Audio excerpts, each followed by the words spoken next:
O, 3 minutes.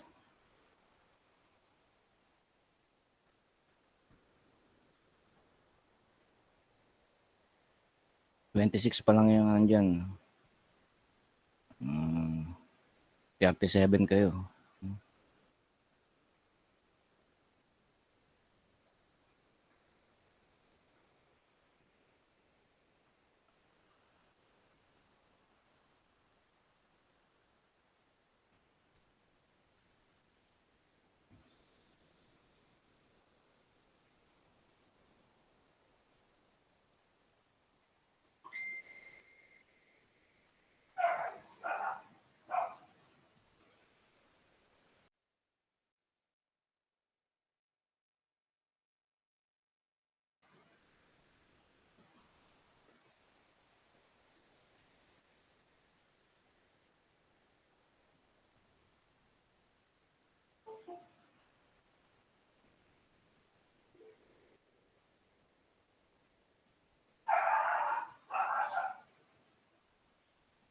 Teka, nagagalit yung aso ko.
Jomar Apostol ba yung class mayor? Hindi. Si Rachel po. Sige, start na tayo. Alas 6 na. Kasi saglit lang ito. Naiwan to dun sa chapter 6 na part 1 eh. So, ito na rin yung pinaka-last discussion, no? This semester.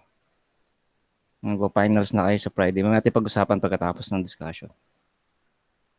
Naka-record ba ako? Okay, kita na ba ako? Oh, sige. Saglit lang to, baka 5 minutes. Ako na mag-check ng attendance. Mamaya. Okay. So, dun sa recording, na-discuss ko yung block diagram ng operational amplifiers, characteristics niya, and equivalent circuit. No? And then, naiwan tong isa, op-amp closed loop operation. Madami to, kaso dalawa na lang nilagay ko para matapos na. No? Kasi mahirap siya eh. Lalo na magtatagal. And hindi rin naman siya mabibigay sa exam no? Dahil kahot tayo.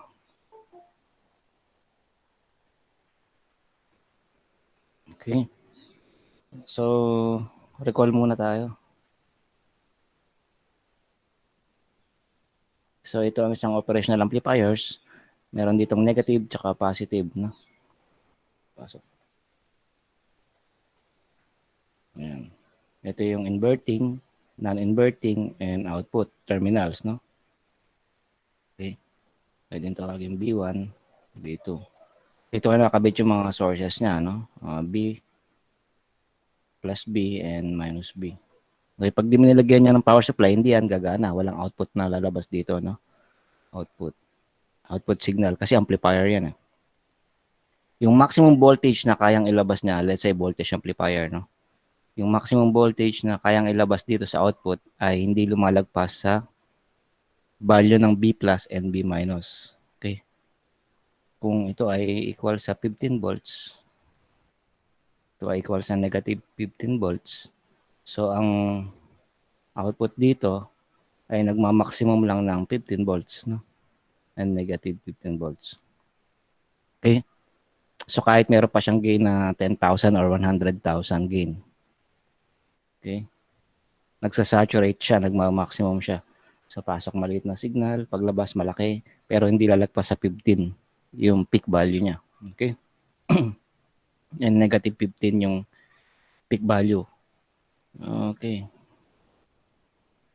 So gain is represented by letter A is equals to BO over BI. Okay? Yan yung nilakas. So ang unit niya ay volts over volts. Cancel.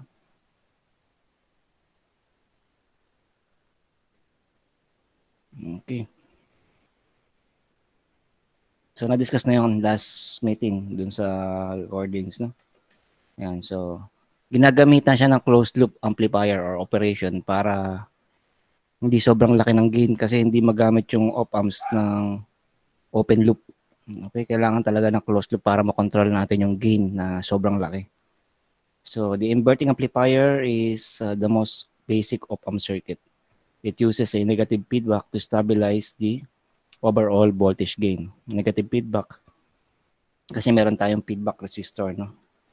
Ito yung figure. Okay. So mapapansin nyo, dati wala itong mga resistors na to. Input lang, dalawang input, output. Pinasukan natin ng signal, nag-output siya. Depende sa gain. Yung gain ay given, no? Ideally, infinity siya, pero in reality, mga around 100,000, 10,000 to 100,000. Masyado malaki. Kaya kukontrolin natin yung gain niya by using a closed loop feedback. Yung output, bumalik sa input. Okay? Natatawag na closed loop or feedback. Kaya tinawag tong feedback resistor RF. Okay? And then R1 or R input. Walang kaso dito, resistor lang yan. Napakadali nito dahil tinanggal ko na nga lahat eh. Okay, para maisama sa exam kahit pa paano. So para makuha yung gain ng ganitong arrangement na tatawag na ang inverting amplifier, closed loop. Ito ang pagkuha ng closed loop. Closed loop voltage gain AB is simply equals to negative RF over R1. Yun lang. No? Tinanggal ko na yung mga madami nandiyan ng mga frequency effects. Okay? Yun na. Ganun lang kasimple. Kasi meron ako sa 741 IC. Yan yung pangalan ng IC ng operational amplifier. Okay? Meron daw akong 75 kilo ohms na feedback resistor. Meron ako 1.5 kilo ohms na R1. Okay? Determine the gain of the system and the output voltage. Okay. Ayan yung formula. Closed loop gain is negative RF over I. Hindi ko na rin i-derive, no? Bibigay ko na ng ganyan. Para sa exam, may sama. Okay, what is RF? 75 kilo ohms over 1.5K. Okay?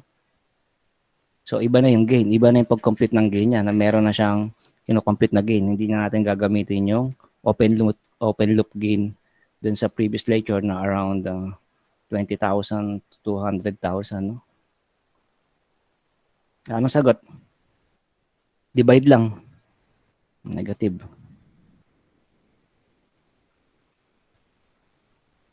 Anong nangyari sa inyo? Pindot na kayo. Negative 50. Teka, isa lang. Negative Wala sa negative ano? Negative 50. 50? Yes po. Excuse me. Okay na. Walang unit yan kasi ohms over ohms na maka-cancel yung ohms. No? So, yun na yun. So, yun yung sagot dun. Gain of the system under closed loop is negative 50. What is the output voltage? Diba? Output voltage is equals to BO over BI. Diba? Since na-complete na natin yung closed loop gain niya, therefore, BO is simply ABI. Okay? Cross multiply. So, BO is equals to negative 50 multiply by BI. Ano ba yung input voltage na given? Ito pala figure. So, ang input ay 10 millivolts peak to peak. Ibig sabihin nun, ito yung signal. 10 volts to, no? Ito negative 10. Peak to peak. Okay, iba kasi yung BRMS, no? BRMS is equals to BP over square root of 2. Okay, na-encounter nyo na yan before. Okay, sa diode power supply. Yung mga half wave, full wave, no? Ayan. Kaya pag ang given dito ay BRMS, Ang lalabas dito, BRMS. No? Pag ang given dito ay peak to peak, lalabas dito, peak to peak. Pag ang given dito ay BRMS, pero ang gusto kong output ay peak to peak, ko-convert mo. Okay, ito yung pag-convert. And BP is simply B peak to peak over 2. Yung peak to peak, pag hinati mo sa dalawa, peak na lang, kalahati. Hinati mo sa kalahati, ayan, dinivide mo sa 2. Peak na lang. And then yung peak ay divide mo na square root of 2 ay BRMS. Yan yung mga trick, no? Pwedeng lumabas sa exam. Okay? Okay, wala namang sinabi sa tanong. Ang sabi lang, what is the output voltage? Pwede, compute na natin. What is B input? 10 millivolts. PP. Ganun na lang, PP. Okay. So, yan. Negative 50 times 10 milli.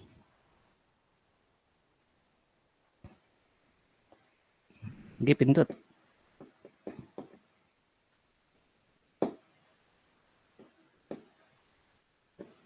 Hintayin ko kayo sumagot. Wala akong calculator.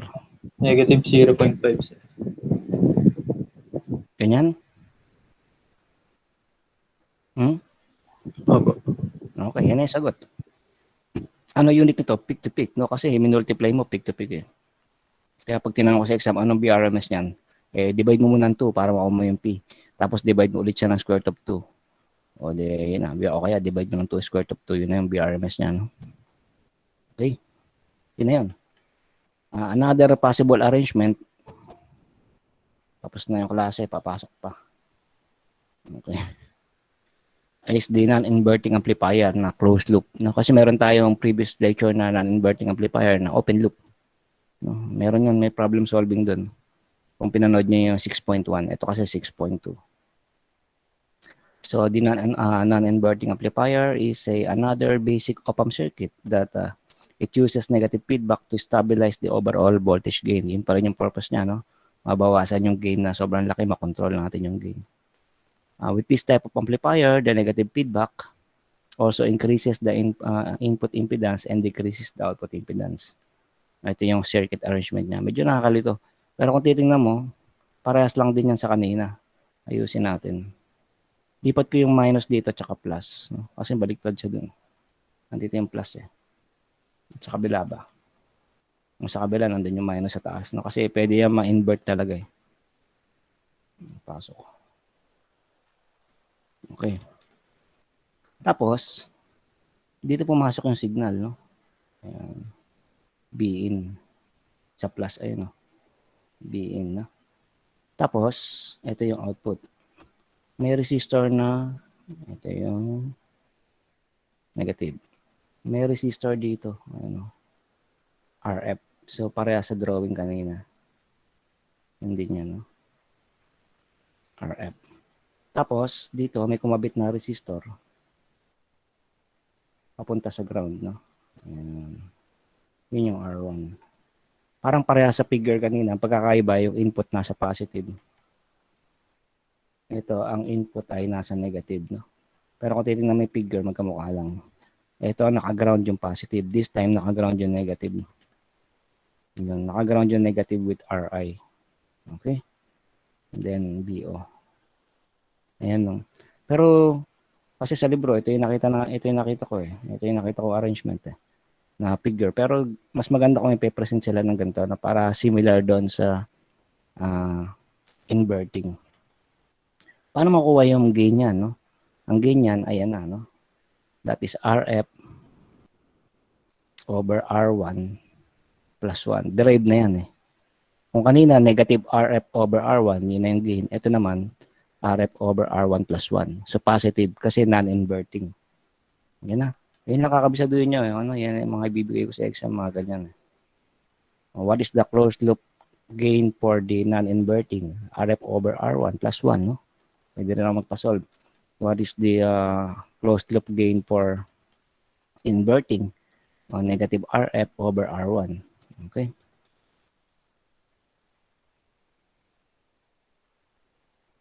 Yan, example na. Kinuha ko yan sa atay nakasulat na. Bagong, naka-download ako ng libro na mas bagong edition eh. Kaya na iba itsura. Kasi walang op-amps dun sa luma akong libro eh. Pero parehas Malbini yun, no, na electronic principles. Mas maganda kayo na-download ko, colored pa yung mga figure. Okay, so download lang din kayo. Okay. Determine the gain and the output voltage. So gain muna, what is the closed loop gain? ACL. RF over R1 plus 1. Yan lang, no? What is RF? Ito yung RF, 3.9. Over 100 plus 1. Okay, solve. Tapos na to. Ito na, naiwan lang. Naiwan pa kasi. Ano sagot?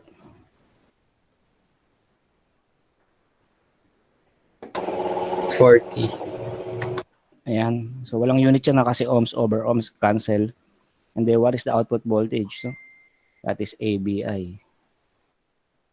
What is A? 40. Ano yung input? Titingnan mo yung input mo. Given yan. No? 50 millivolts peak to peak. Kaya multiply by 50 MVPP. Okay?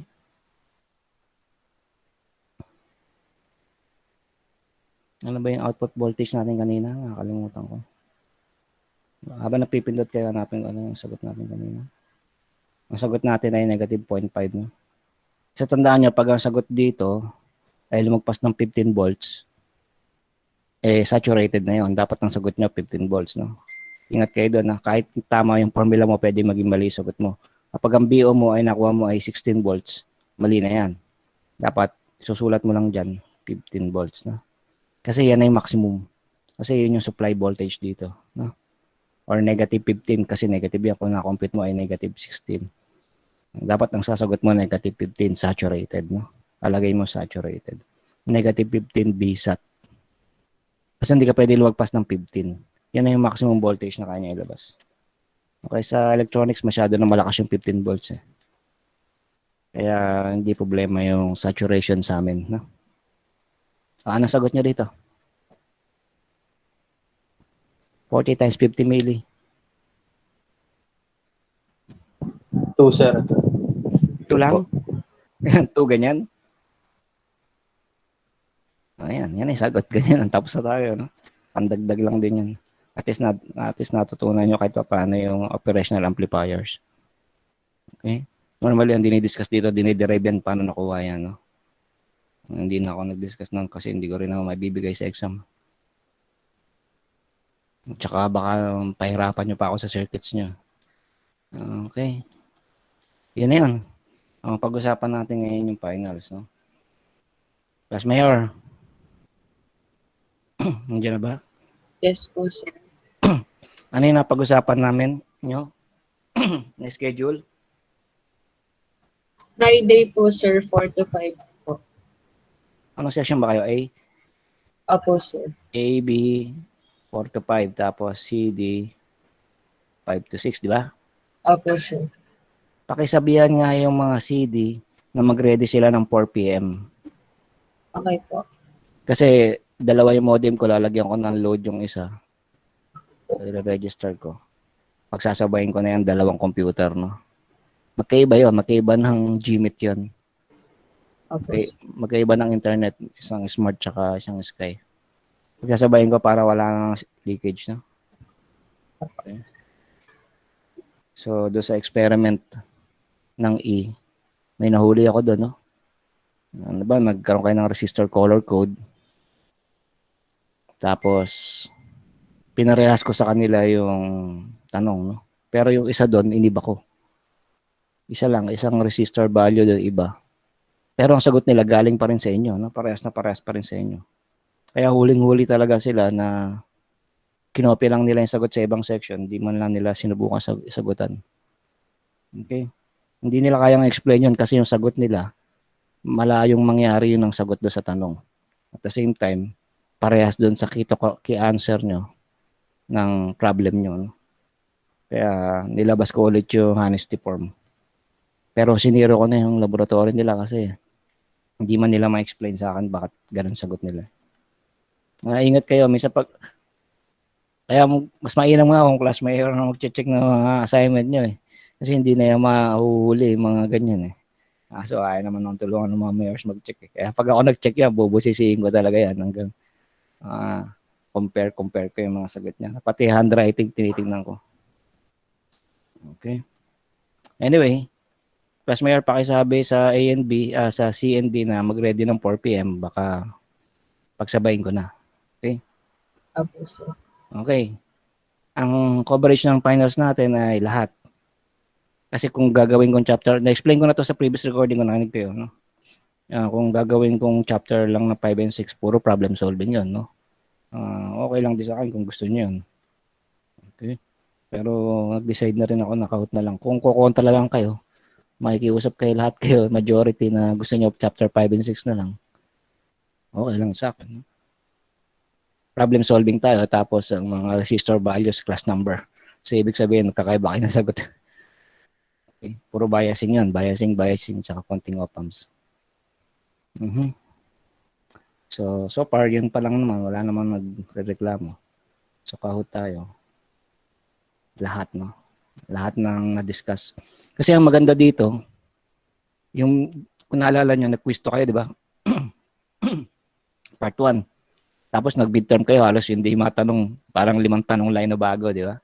So, malaki chance nyo na uulit lang din yung mga tanong doon, recycle lang, no? Tapos, dahil 50 items yun, yung 10 items doon or 20 items dito ay magagaling sa chapter 5 and 6, no? Konti lang. Baka wala nang ako maidagdag eh. Pabor na rin sa inyo, no? Kabisado nyo na yung mga tanong doon. Okay. Ano pa? Pag gusto nyo tanong, kasi bakasyon na tayo. Hindi pa tayo bakasyon pala. Tapos na yung klase natin. And then next week, magla-laboratory tayo ulit.